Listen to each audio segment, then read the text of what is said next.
Yeah, people are still coming in. There's not going to be enough seats for everybody. Everybody's going to be different stands. A lot of them are going to cut it all. No, I think they'll do the capacity limits. Yeah.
Would you mind, or I'm sorry, I'm down this year. With the copy. Hey! Can you stand on the stage with me? You want me to take a photo? Can you? Sure. Can you stand on the stage? Oh, okay. Like for the whole thing? Oh, okay. Oh. Wait. Can we make our signs?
Somebody said they were reserved. I think you could just sit wherever you like.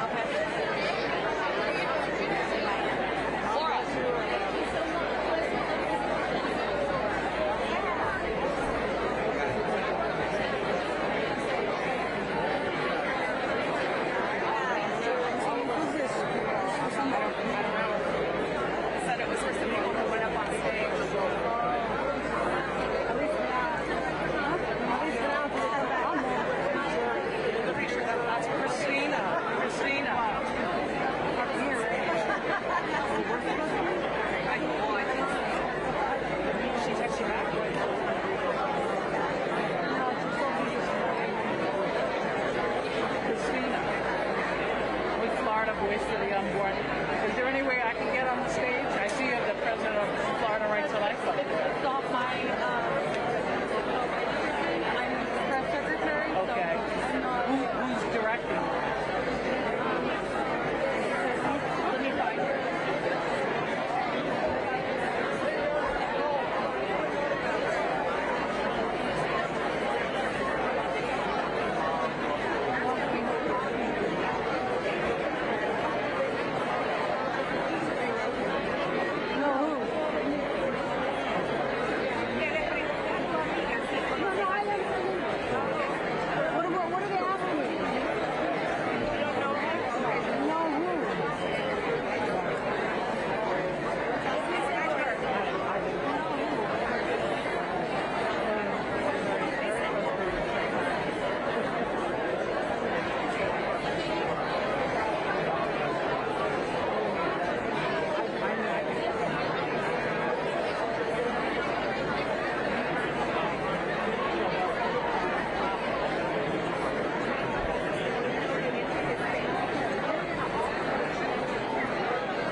person.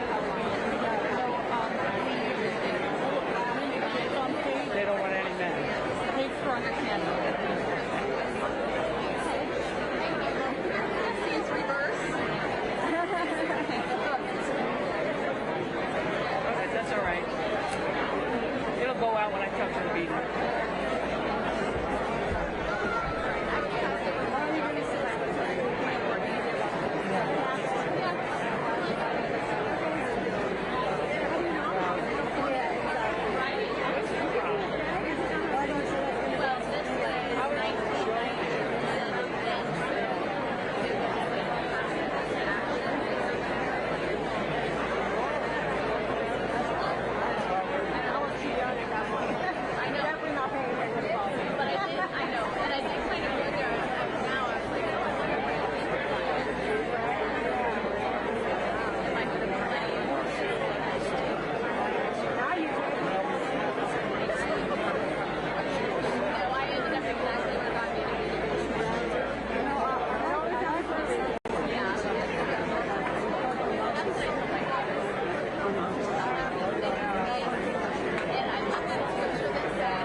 Good morning, everybody. Good morning. It's wonderful to be in Osceola County. Yeah. and especially to be hosted here at Nation de Fe. I want to thank Raphael and Clarabelle. Thank you for hosting us. And you all please take a seat. We've got a nice program here today. We are joined by a lot of folks today. We have the President of the Florida Senate with us today, Wilton Simpson, the Speaker of the Florida House, Chris Sprowls, the Secretary for the Agency of Healthcare Administration, Simone Marstiller. We have Senator Kelly Stargel, Representative Aaron Brawl, Representatives Persons Malika, Tomko, and Burton, Senators Bradley and Mayfield, and then Representatives Bell, Toledo, Trabulsi, Tuck, Federhoff, Byrd, Beltran, Barnaby, Hardy, and then Senators Baxley and Burgess. So I want to thank all of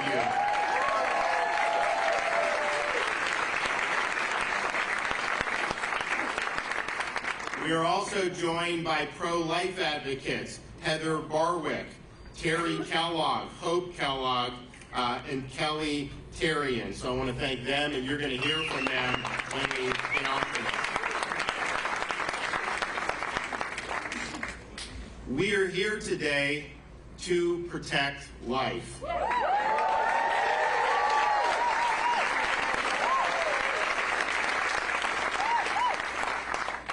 We are here today to defend those who can't defend themselves.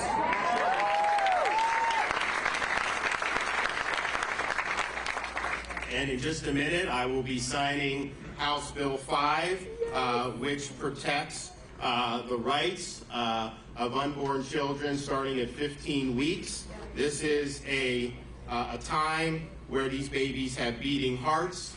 They can move, they can taste, they can see, they can feel pain, they can suck their thumbs, and they have brain waves. And so this will represent the most significant protections for life that have been enacted in this state in a generation.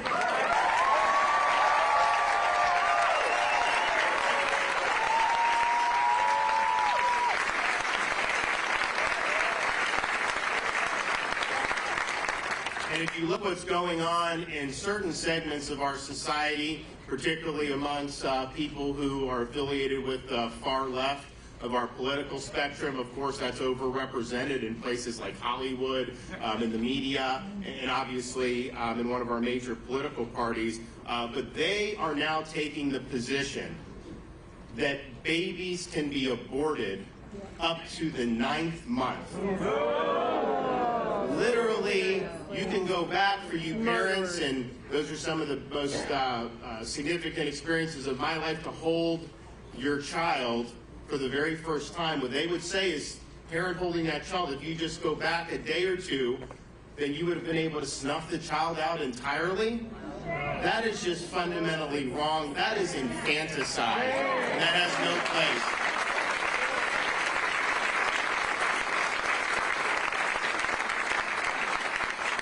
And you see how that type of mindset has led to things that really shock the conscience in our society. We just saw this terrible scandal in Washington, D.C. Oh, yeah.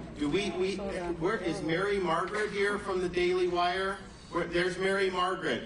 She did this great expose. They found all these remains of babies, and they found 5 who were basically infants, premature they would have been, but they would have been able to survive, outside the womb. And yet Washington, D.C. Is treating that just like we would treat the trash from our lunch or something like that. It's really horrifying to see that that could go on in our country, but particularly in our nation's capital. And so that is callous. That is wrong, and I want to thank her and Daily Wire for exposing that.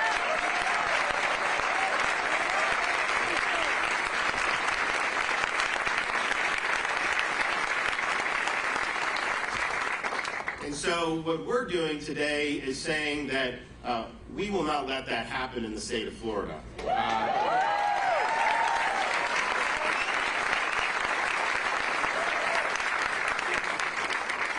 As I said, the bill today will provide protections for unborn children from abortion when the child reaches 15 weeks of gestational age. Of course, these are babies that have heartbeats and that can feel pain and can move, as we said. The bill also expands fetal infant mortality review committees across the state, which engage medical professionals and communities to review infant mortality cases and recommends reduction efforts tailored to their communities. Nearly half of Florida's counties are currently not represented within a review committee, and data shows that mortality rates are higher in these areas. So this bill appropriates funds for up to 11 more of these fetal infant mortality review committees to cover the entire state.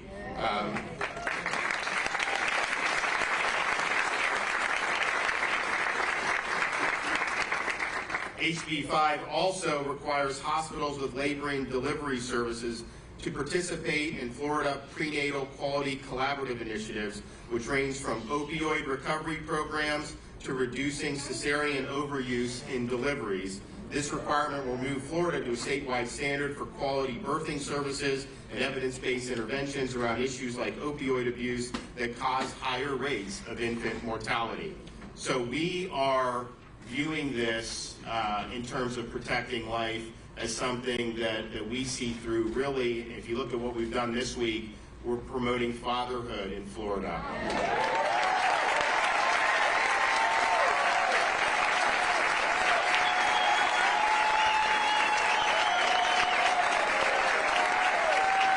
We want our kids to have dads in the home. We want the fathers present. Take responsibility. It's the most important thing you can do is to take responsibility for the upbringing of your kids. And if you look, then probably one of the worst social trends we have. You go back to like the mid-1950s, you didn't have very many broken families. Now it has increased dramatically, and it is in every racial or ethnic group. You know, there's some more acute than others, but it has increased across the board. So this is a society-wide problem. And, you know, I think back to prior to us having kids, my wife and I, and when we were married, you know, we had a lot of fun. You know, when you don't have kids, you can just kind of do what you want. You want to go to dinner? Just do it. You want to get in the car, go somewhere on the weekend? Do it. Whatever you want, you can probably figure out a way to do it without necessarily, well, when you have the kids, man, that changes things, because now you have responsibilities. And it's not easy. There's a lot of challenges with being a parent. But I can tell you that responsibility is something that I would not trade for the world.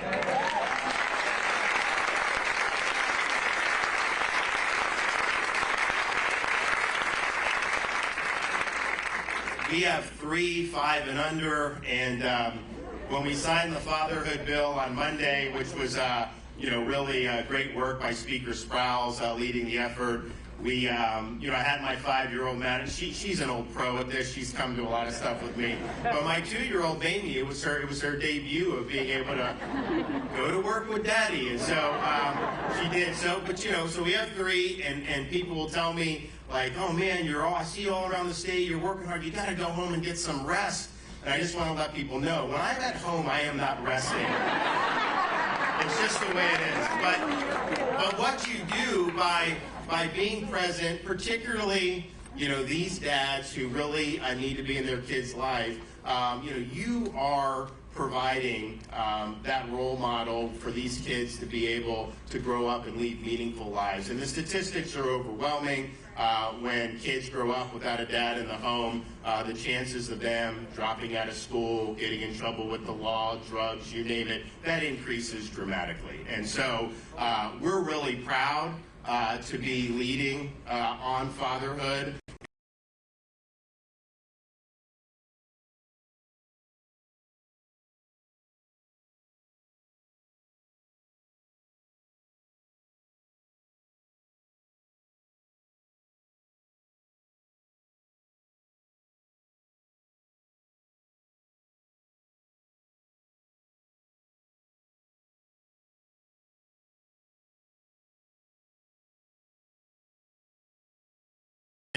We're providing more opportunities for kids that come through our foster system to have tuition and fee waivers to go on to some of our state colleges and universities. And so we're excited about doing that.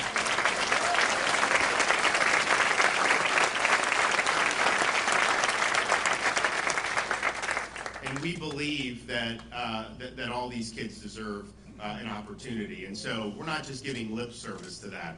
We're actually signing legislation and we're putting money behind these ideas. And so I think it's been a really exciting week. And then, of course, to be able to sign the bill here today is really, really meaningful. I mean, I think that just for all you parents out there, particularly parents that are relatively more recent, you know, when I was born, they didn't necessarily have all the stuff where you can see and chart the progress as the baby develops, you know, in the mother's womb. But this is really meaningful, and I want to thank all the legislators who had so much to do with this.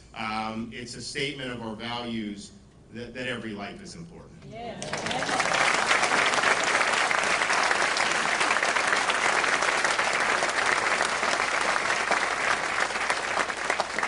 So we're going to hear from some folks involved in crafting the legislation, also from some of our pro-life advocates. And so I want to first bring up our Senate President, Wilton Simpson.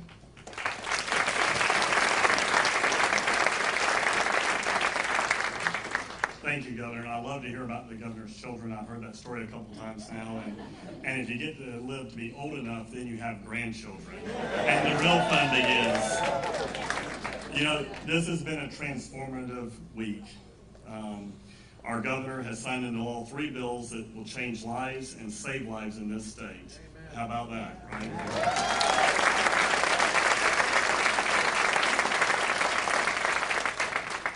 We have a duty to protect life.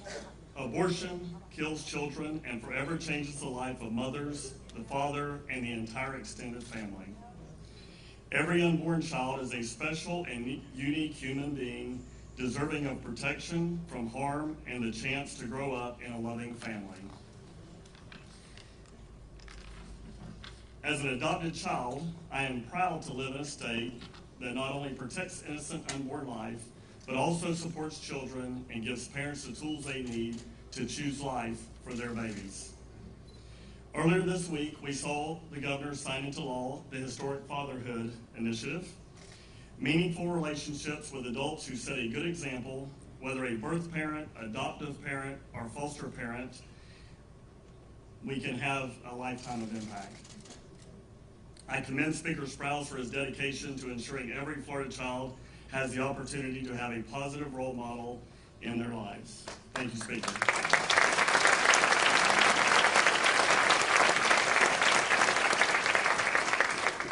Also, our governor signed into law increased benefits for foster families and caregivers that are not relatives this week.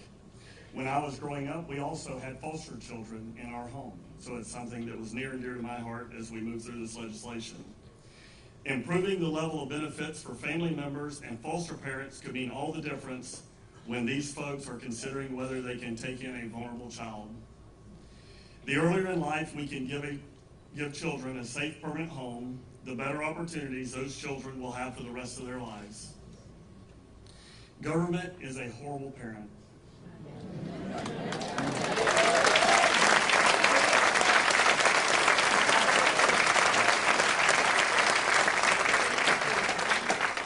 But we can and continue to make foster children a priority by identifying and supporting caring families for them. Governor DeSantis, our First Lady, Speaker Sprouse, Senator Sturgill was our hero on this bill in the Senate this year.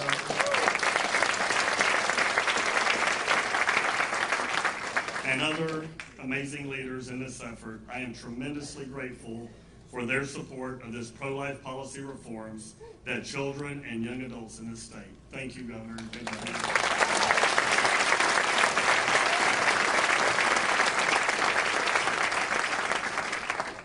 Okay, House Speaker Chris Sprouse.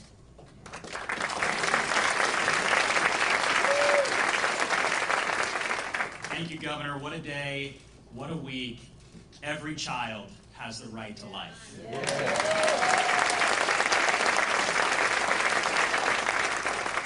Like many of you, I believe that life is a gift from God. And as I look out into this audience, I see many familiar faces who have been warriors on the front lines of the life movement, whether it is ministry, whether it is ministering to young women, whether it is helping them as they give birth to their child in pregnancy centers across the state.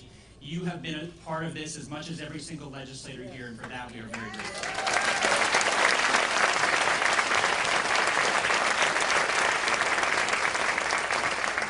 We are blessed to be Floridians because behind me stands the most pro-life governor in America.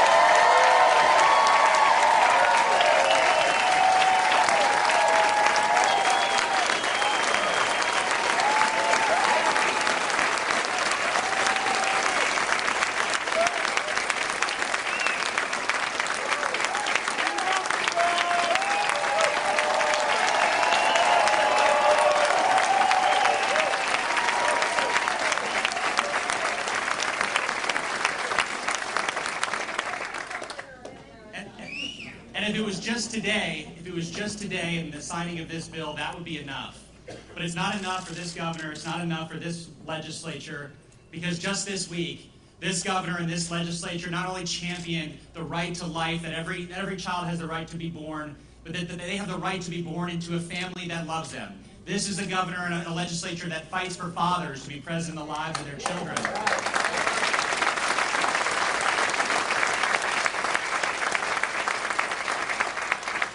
This is a governor and a legislature who understands that not every child is going to have the opportunity to be raised by their mother or their father, which is why he signed Senate President Simpson's vision about adoption and foster care to make sure that we're lifting up people who can serve as mothers and fathers to the children, to the forgotten and the downtrodden among us.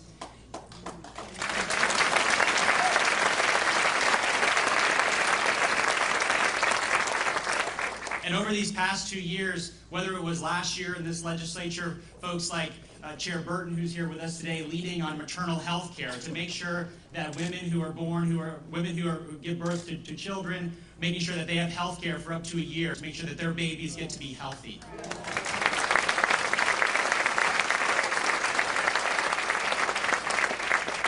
I want to thank Representatives Grawl, Senator Stargell, Representative Burton, Representative Persons Maleka. You know, in every legislature, in every bill, whether it's fatherlessness or adoption or foster care, you need warriors to lead the fight, and these women have been the tip of the spear.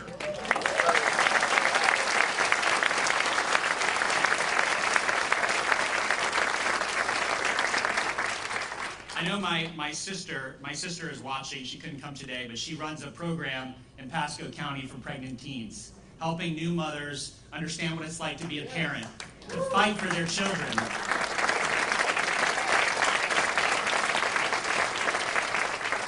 And what we are doing here today, what the governor is about to do, is the legacy of each one of your fights. Each time that you have worked to save a child's life, each time you've helped a child who's been born be successful, to have contact with their parent, or to do well in K-12 education, all of that is a legacy that starts with life, and that is what we are doing here today. And the reality is, when you add up all those things, when you add up our commitment to life, this governor's commitment to fathers and adoption and foster care and new moms and making sure they're healthy, it all equals one thing, and that is this is the most pro-family governor and legislature in the entire United States of America. God bless you.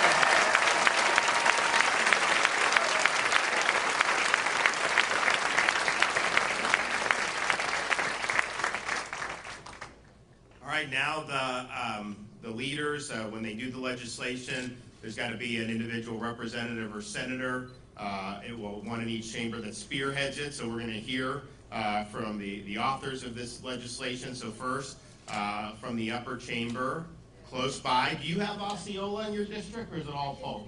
Okay, so nearby, next door in Polk County, Senator Kelly Stargell.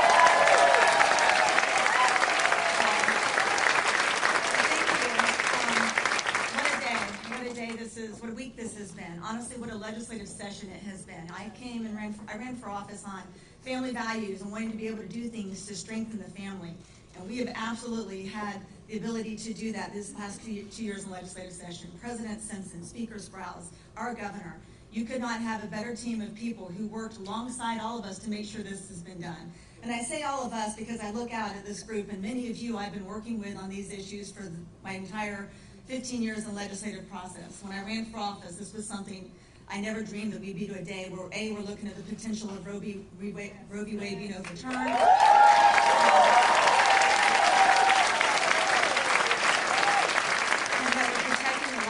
Every single baby past 15 weeks of gestation. Obviously, hopefully in the future there will be no abortions. Their babies will be one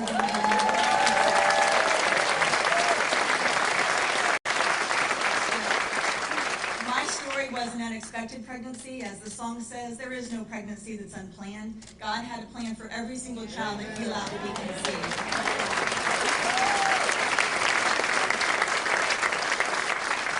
What we as a society need to do is surround those families and surround those children and make sure that every one of those children gets to meet their maximum potential. My daughter, who was the unplanned, served in the military and took out terrorists. Can you imagine what things would have been like had she not been born?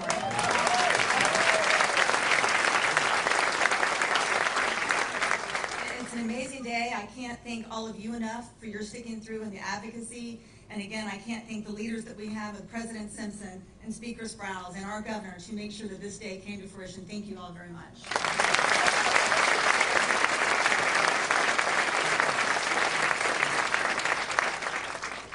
From the House, Representative Aaron Brawl.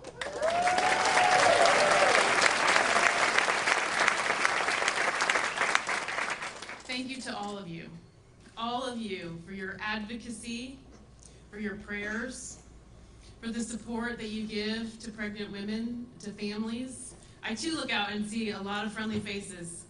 People that I know have prayed for me, have prayed for our legislators because you've told me, and I feel those prayers. But people that I know are praying every day to end the horrific abortions that plague our country. What you do saves lives. We all know that once a woman becomes pregnant, two uniquely independent human beings exist. Life remains a life, whether planned or unplanned. Life remains a life, whether wanted or unwanted. Life remains a life, whether in the womb or outside the womb.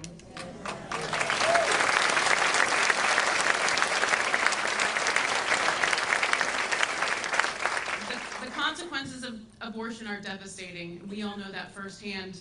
Not only for the child whose life is being terminated, but for our society that becomes increasingly numb to the intrinsic value of human life. Abortion sanctions the killing of a child if a parent deems that child to be inconvenient. The message this sends to our children is reprehensible, and it's unacceptable. The reality of the Roe decision is that men on the Supreme Court proclaimed that women, in order to achieve equality with men, must be able to kill their own children. As a woman, I refuse to accept such a perverse version of equality.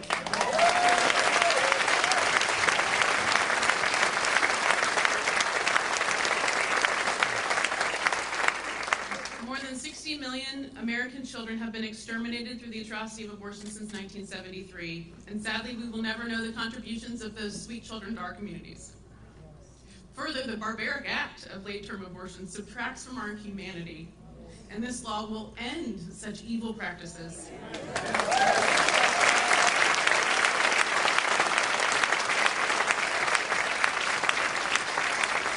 I'm proud to live in the great state of Florida, where we all stand up for children and families, where we value the dignity of all human life, without a commitment to all life. Nothing else that we do matters. The consequence of Roe versus Wade is that everyone in this room does love someone who has had an abortion or who has been touched by an abortion. But that doesn't mean we have to support abortion as an alternative to life. It means that we need to love each other and support each other as we seek to end this horrific chapter in our country's history.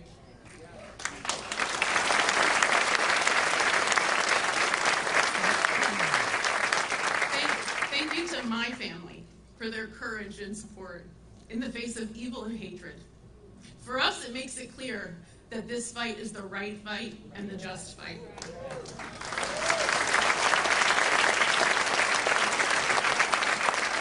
And I want to thank my colleagues for their courageous stand on this fundamental issue. Thank you to Chair Burton and Representative Persons Mullica for their leadership in the House. Thank you to Senator Stargel for being an incredible Senate partner and mentor on critical pro-life policies. She has led the fight for our most vulnerable, and her contributions to this state are profound.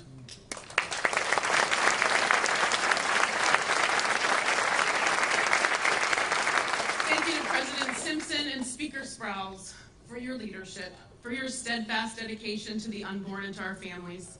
And finally, we are grateful to live in a state where our governor's commitment to the sanctity of all human life is unwavering. And for that, we are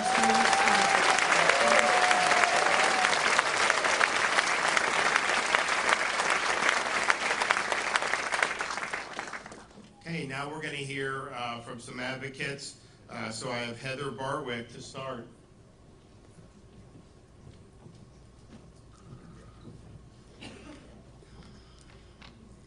My name is Heather Barwick. I am the sister who Representative Brawl has mentioned during past committee and floor discussions related to abortion. I am the person who she loves who has had an abortion. And let me tell you, she sure does get beat up on Twitter for sharing my story, but I want her to share it. I want her to share it because I want women and men who have been impacted by abortion to know that healing is possible.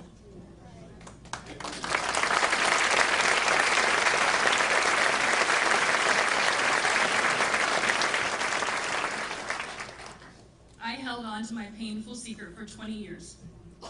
That decision that I made when I was 21 years old shaped my life in ways that I'm still uncovering. There are several things that led me to be honest about my past. The first is Erin's time in Tallahassee. I have watched her committee meetings, and there are two types of people that have led me to speak up. The women who say that abortion does not cause mental distress, and the women in their 70s who had abortions and testify that just now they're able to speak about them and the regret that they have felt for over 40 years. I was also able to open up because of my time praying outside of our local abortion clinic with 40 Days for Life.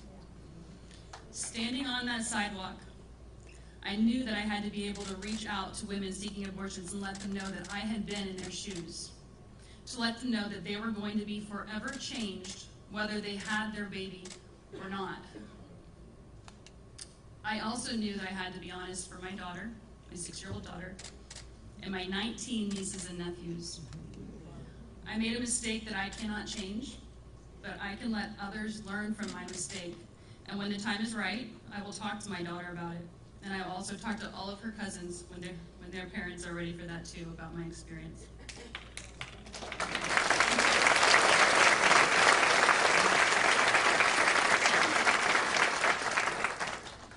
I've only been able to speak publicly about my abortion over the past 2 years, which has finally allowed healing to begin.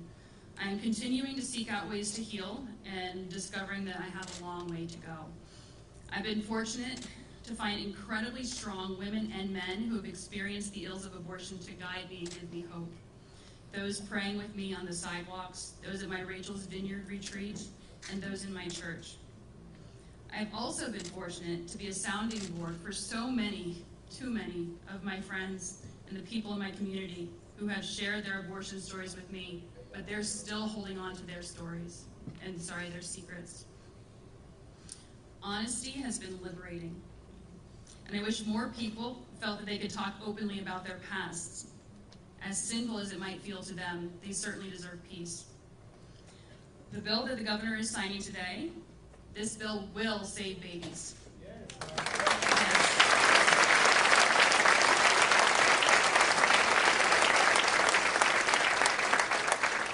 This bill will save mothers and fathers from the lifetime of pain and regret that I have suffered, and for that I am so grateful.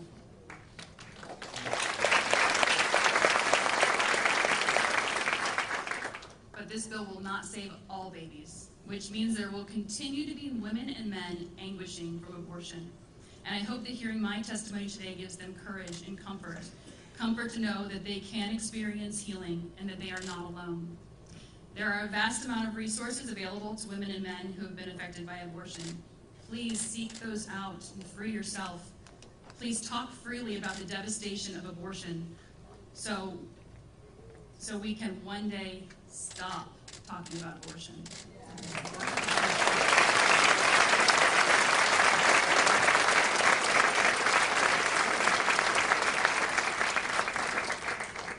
Okay, Terry and Hope Kellogg.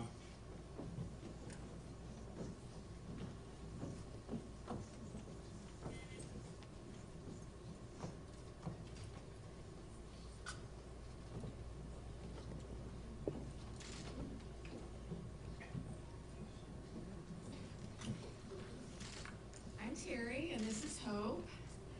I want to tell you a little bit about how my daughter's life started. When Hope is an abortion survivor.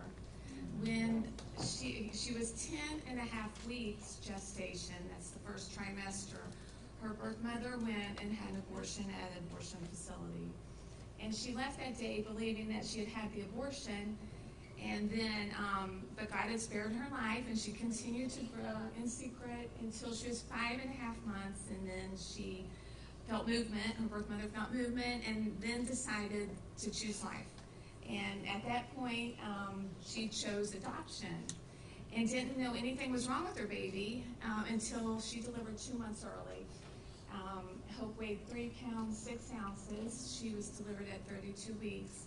And she had a large injury to her forehead, back to her right ear, from the 10-week abortion, failed abortion, where the skull and the scalp had been cut and it was jagged, and her brain was exposed, and there was extra skin pushed down on one side, and that's when it came to light what had happened at the failed abortion from the instrument that was used. And Hope had many complications when she was born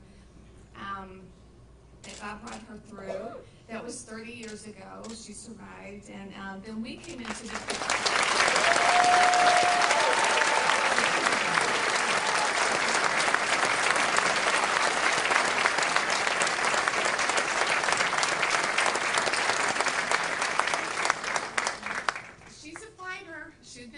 Since the 10.5-week abortion, and until even the first month of her life that she was fighting. She has cerebral palsy as a result, and she still has this scar on her head. And we brought her home. We adopted her when she was 3 months old, when she was discharged from the hospital. And she's been a blessing. She's a blessing to everybody that knows her. She's a friend to all. She describes herself that way. She's an encourager. She's a peacemaker. Her life has great value.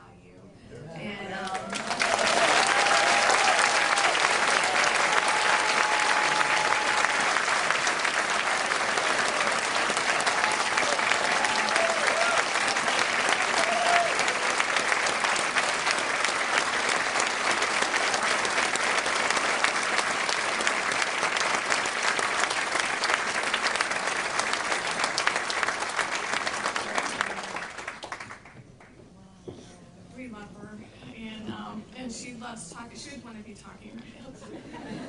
It would be off topic. But, so when I look at her and I see her scar, I'm reminded of how God spared her life. I'm reminded that she survived an abortion when there's 2,363 babies that don't survive it daily.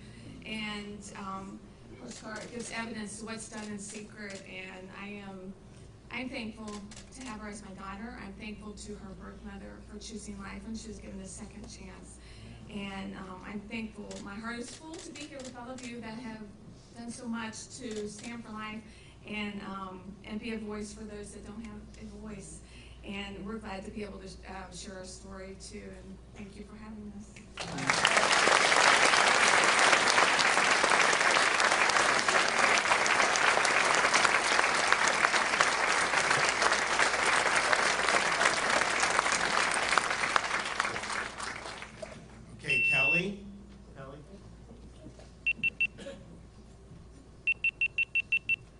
Hi, good morning. My name is Kelly Ferry, and I don't have a speech. I'm just going to speak from the heart. I found out I was pregnant. I was 38 years old. Nobody wanted my daughter. Her father said, it's not mine, having her from over 4 years. My parents wanted nothing to do with the pregnancy. My mother even took me for the abortion. When I got there, I didn't do it.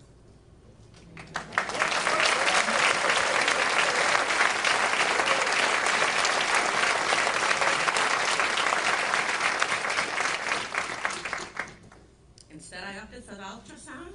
I was 6 weeks, 6 days. I did everything by myself. I found out from J&J Pregnancy Center from my Healthy Start coach. I did all the classes by myself. I had nothing, I had nobody. You don't want to be out there begging. It's hard. But I did it. I was high risk because of my age. I did all the doctor's appointments by myself. I drove myself to the hospital to be induced for 3 days before having her. I drove myself home. My daughter's going to be 3.5 on the 17th.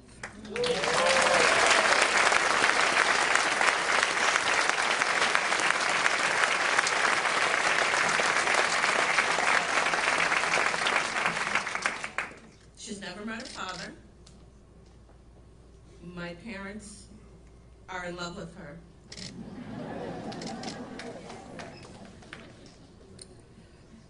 There are options out there. Abortion's not it. I'll be honest with you, I was pro-choice. But you know what? When you get in that spot,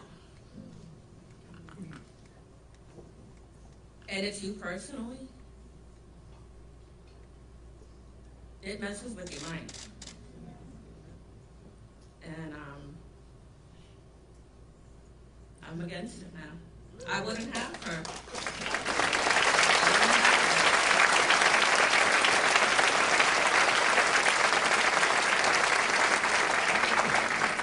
You know, people will say, oh, well, it's a mistake. She was a mistake. No, she was a surprise.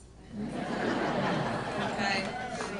A mistake or accident, no. A surprise is something you weren't wishing for or you weren't expecting. I was told I couldn't have kids. Here I am. I'm 42. I got a 3.5-year-old.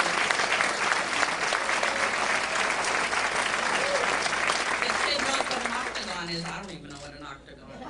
So she knows all her shapes, colors, everything by the time she was 2. I worked with her so much. So she's in school right now. She was going to come, but she wanted to do her Easter party. So she's on the lunch right now. But thank you for finding us. Thank you for having me up here. I really thought I was going to need an oxygen tank. I was going to fall on the floor when I saw all of you. You guys are awesome.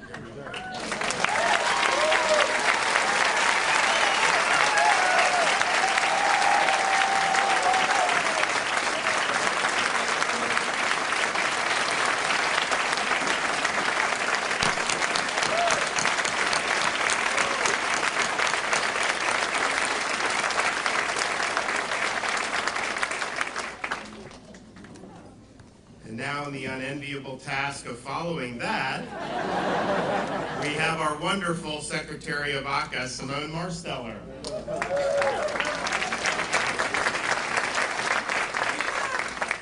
Indeed, there should not be a dry eye in the house right now. What an incredible story, what incredible strength, and I think I saw a sign out here that says courage. And that's exactly what it takes for any woman, young, teenager, 20s, 30s, whatever, who finds herself at a crossroads and really has to make the toughest decision of her life, I would argue. I've been there. I was 19 years old. I had started college at 16, was on my way to graduating before my 21st birthday. Really, really enjoyed college, as you can imagine. Fell pregnant at 19 and went to a physician to confirm that. And I'm not even going to go into the detail, but suffice it to say that because of how I looked, right, certain assumptions were made, and I was handed a referral for abortion. I didn't get a conversation or counseling about prenatal care, none of that. Assumptions were made. And I think it's fair to say that, almost on the strength of that, but I talked to my mother about it, and we decided no, not going to go that way. Kept my baby.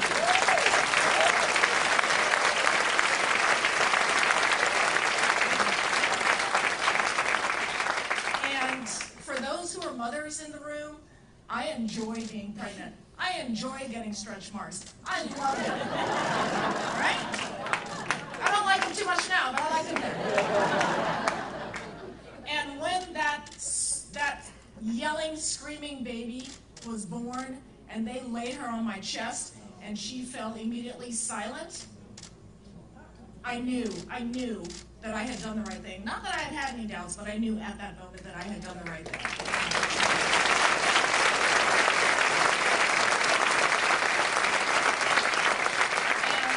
And being a single mother has not been easy. It's been challenging, but I went back and I finished my college degree.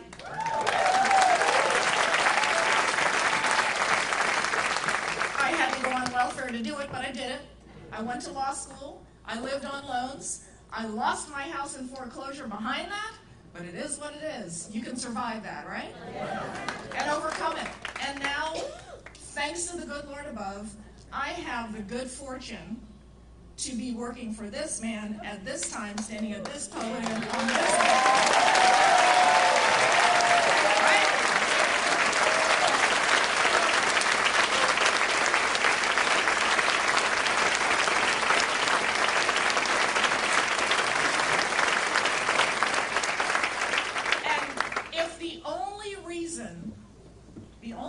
That I have on this earth was to have been the vessel for the child that came out through me to serve her purpose, then I am more than happy that that's my purpose in life. But one more thing, and I'll hand it back to the governor. I hope and I assume that there is at least somebody out there listening to my voice who will be encouraged by my story, by the story you just heard. Don't listen to the narrative that people are trying to push on you. You're young, you need to do this because your life will be ruined, blah, blah, blah. That is not the case. Amen. There are people on this stage who are here to tell you to not believe that narrative. Make the choice, choose life, you'll be fine, and all will be well.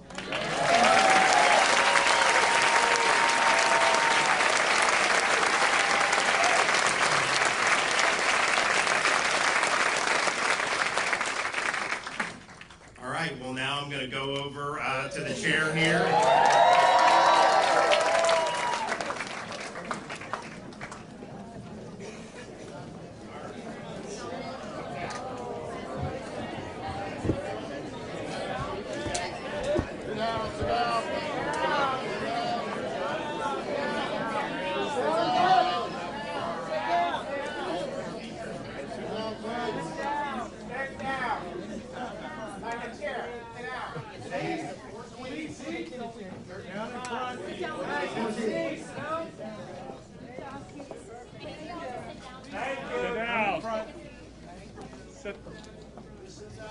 Sit down. Please have a seat, sir.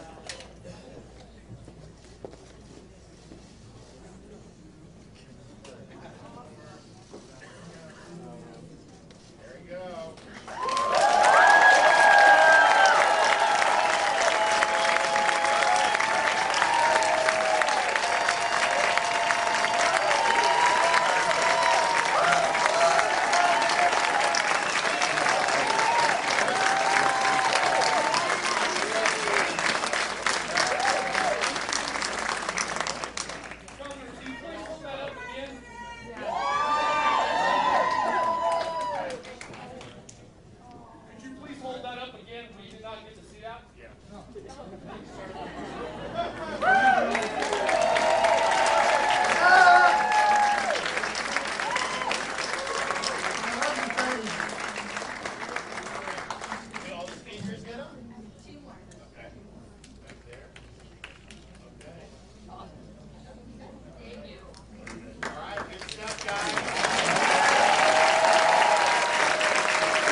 Doug real quick. Doug Anderson, Kevin Barry.